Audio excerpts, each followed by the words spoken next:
নমস্কার সম্মানীয় দর্শক বন্ধুরা, অ্যাস্ট্রো টার্গেট ইউটিউব চ্যানেলে আপনাদের প্রত্যেককে আন্তরিক শুভেচ্ছা জানাই। বন্ধুরা, আমরা অলরেডি ফেব্রুয়ারি মাসে পা রেখে ফেলেছি। আর এই ফেব্রুয়ারি এবং মার্চ মাসে 6টি রাশির নাম, অর্থাৎ 6টি এমন রাশির নাম আমি বলবো যে রাশিগুলি বিশ্ব রেকর্ড করতে চলেছে।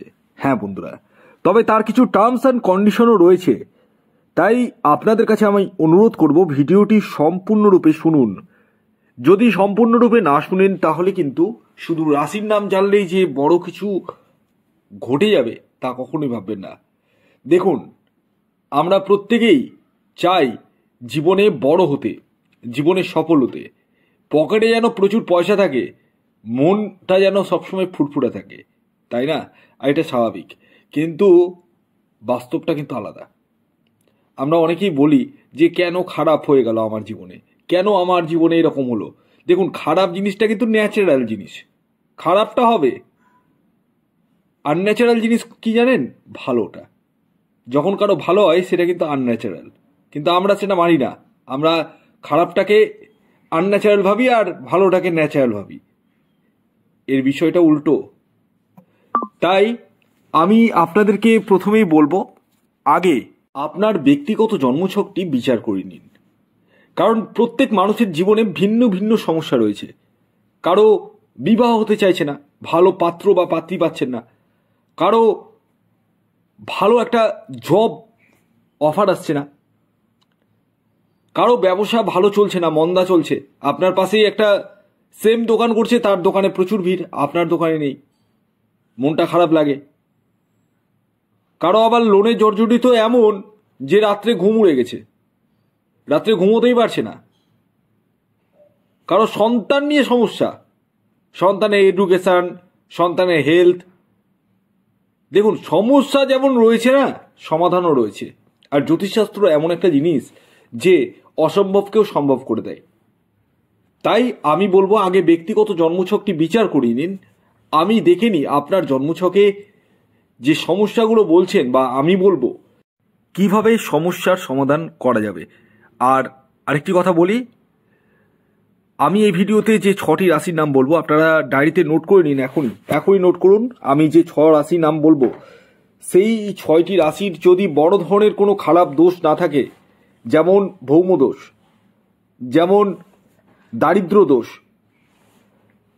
এবং যাদের কালসর্প দোষ রয়েছে, তাদের ক্ষেত্রে কিন্তু বড় ধরনের আমি যে কথাগুলো বলবো সেগুলো কিন্তু নাও ঘটতে পারে। তাই এই সমস্ত দোষগুলোর সংশোধন করে নেওয়া উচিত এবং প্রতিবিধান করিয়ে নেওয়া উচিত।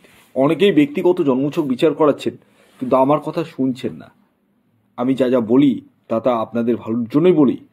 সেগুলো শুনতে হবে, মানতে হবে, তবেই তো ভালো হবে। আপনি ডক্টরের কাছে গেলেন, ডক্টর আপনাকে যে ওষুধটা লিখে দেয় এবং কিছু নিয়মকানুন বলে দেয়, সেই ওষুধটা আপনি যখন খান তখন আপনি নির্দিষ্ট টাইমেই খান, তাই তো? তো এখানেও এরকম বিষয় রয়েছে। আমি আপনাদেরকে যাদেরকে দেখি তাদেরকে কিন্তু আমি টোটাল ডিটেলস বলি।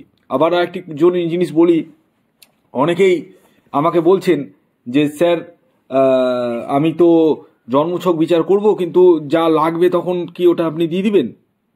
এটা কি পসিবল? আপনারা একবার ভাবুন তো।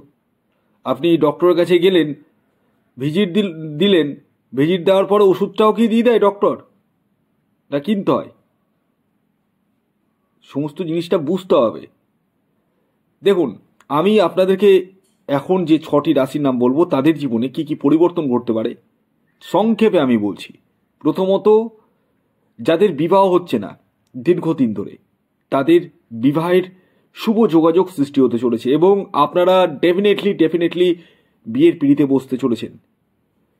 যদি না আপনার ব্যক্তিগত জন্মছকে বৃহস্পতি গ্রহ এবং শুক্র গ্রহ খারাপ থাকলে কিন্তু তাকে প্রতিবিধান করতে হবে। আরেকটি কথা, বিবাহের পূর্বে অবশ্যই জটক বিচারটি করিয়ে নিন। কারণ আমি দেখছি দুম করে বিবাহ করে পরবর্তীতে 1 বছরের মধ্যে মেয়ে কিন্তু বাবার বাড়িতে চলে আসছে, এটাই বাস্তব। তাই জটক বিচার না করে বিয়ের পিঁড়িতে বসা উচিত নয়। এছাড়াও আপনাদের আকস্মিকভাবে অর্থ প্রাপ্তি কিন্তু ঘটবে, হঠাৎ করে কোনো সূত্র থেকে, যে কোনো সূত্র থেকে। ঘটবেই ঘটবে, তবে তার জন্য রাহু গ্রহকে শুভ থাকতে হবে। রাহু গ্রহ শুভ না থাকলে আবার হবে না। এবং 4র্থ নম্বর পয়েন্ট, যারা বৈদেশিক বাণিজ্যের সাথে যুক্ত রয়েছেন তাদের ক্ষেত্রে কিন্তু যথেষ্ট শুভ, তার জন্য রাহু গ্রহকে শুভ থাকতে হবে। যারা অ্যাক্টিং, মডেলিং, ফিল্ম দুনিয়ার সাথে যুক্ত রয়েছেন তাদের ক্ষেত্রে কিন্তু যথেষ্ট পরিমাণে শুভ বার্তা বহন হতে চলেছে, তার জন্য শুক্র এবং রাহু দুটোকেই কিন্তু শুভ থাকতে হবে। এছাড়াও এই ফেব্রুয়ারি এবং মার্চ মাসের মধ্যে সরকারি চাকুরি পাওয়ার সম্ভাবনা রয়েছে, তার জন্য রবি গ্রহকে এবং বৃহস্পতি গ্রহকে শুভ থাকতে হবে। আমি যে গ্রহগুলির কথা বললাম তাদেরকে শুভ থাকতে হবে। আপনারা কি চাইছেন সেটা আগে ভাবুন। আপনার যা সমস্যা আপনারা সেটা আমার সাথে কনসাল্ট করুন। আমি আপনাদেরকে কি করতে হবে এবং কিভাবে বিশাল বড় কিছু করবেন সেটা আমি বলবো। কারণ চোখে যদি স্বপ্ন না থাকে বড় করা যায় না বা বড় হওয়া যায় না। তাই যাদের চোখে স্বপ্ন রয়েছে বড় হওয়ার, বিশাল বড় হওয়ার, তারাই কেবলমাত্র আমার সাথে যোগাযোগ করুন, বাকিটা নয়। আসুন এবার আমি 6টি রাশির নাম আপনাদেরকে জানিয়ে দিই, যে রাশিগুলি এই ফেব্রুয়ারি এবং মার্চ মাসে বিশ্ব রেকর্ড করতে চলেছে। যার মধ্যে প্রথম যে রাশির নাম বলবো সেটি মকর রাশি। মকর রাশির জাতক বা জাতিকা আপনি হলে ডেফিনেটলি আপনারা ফেব্রুয়ারি এবং মার্চ মাসে বিশ্ব রেকর্ড করতে চলেছেন। তবে আমি ভিডিওর পূর্বে যা যা কথাগুলো বললাম সেই কথাগুলো কিন্তু আপনাদেরকে শুনতে হবে, যদি না শুনে থাকেন অবশ্যই শুনতে হবে। দ্বিতীয় যে রাশির নাম বলবো, যে রাশি ফেব্রুয়ারি এবং মার্চ মাসে বিশ্ব রেকর্ড করতে চলেছে সেটি মিথুন রাশি। মিথুন রাশির জাতক বা জাতিকা আপনি হলে আপনাদের ক্ষেত্রেও কিন্তু এই ফেব্রুয়ারি এবং মার্চ এই দুটো মাসে কিন্তু বিশ্ব রেকর্ড হওয়ার কিন্তু সম্ভাবনা রয়েছে। কিন্তু ভিডিওর পূর্বে যা যা কথাগুলো বললাম সেগুলো কিন্তু অবশ্যই শুনতে হবে। 3 নম্বর যে রাশির নাম বলবো সেটি মেষ রাশি। মেষ রাশির জাতক বা জাতিকা আপনি হলে ফেব্রুয়ারি এবং মার্চ এই 2 মাসে আপনারাও কিন্তু বিশ্ব রেকর্ড করতে চলেছেন। তবে একটি কথা বলি, ভিডিওর পূর্বে যে কথাগুলো বললাম সেই কথাগুলো না শুনে যদি এই শুধু রাশি শুনেন তাহলে কিন্তু লাভ নেই। এর পরবর্তী 4র্থ যে রাশির নাম বলবো, যে রাশি ফেব্রুয়ারি এবং মার্চ মাসে বিশ্ব রেকর্ড করতে চলেছে সেটি ধনু রাশি। তবে ভিডিওর পূর্বে যে কথাগুলো বললাম সেই কথাগুলো কিন্তু অবশ্যই শুনবেন। এর পরবর্তী 5ম যে রাশির নাম বলবো, যে রাশি বিশ্ব রেকর্ড করতে চলেছে সেটি সিংহ রাশি। এবং শেষ 6ষ্ঠ যে রাশির নাম বলবো, যে রাশি বিশ্ব রেকর্ড করতে চলেছে এবং ফেব্রুয়ারি এবং মার্চ মাসে, সেটি হচ্ছে বৃষ রাশি। হ্যাঁ, এই রাশিগুলির কিন্তু এই ফেব্রুয়ারি এবং মার্চ মাসে কিন্তু বিশ্ব রেকর্ড করার কিন্তু সম্ভাবনা চরম থেকে চরমতর রয়েছে। ভিডিওটি কেমন লাগলো অবশ্যই জানান। যদি ভিডিওটি ভালো লাগে অবশ্যই লাইক করে দিন, শেয়ার করে দিন, সাবস্ক্রাইব না করে থাকলে সাবস্ক্রাইব করে ফেলুন। ধন্যবাদ।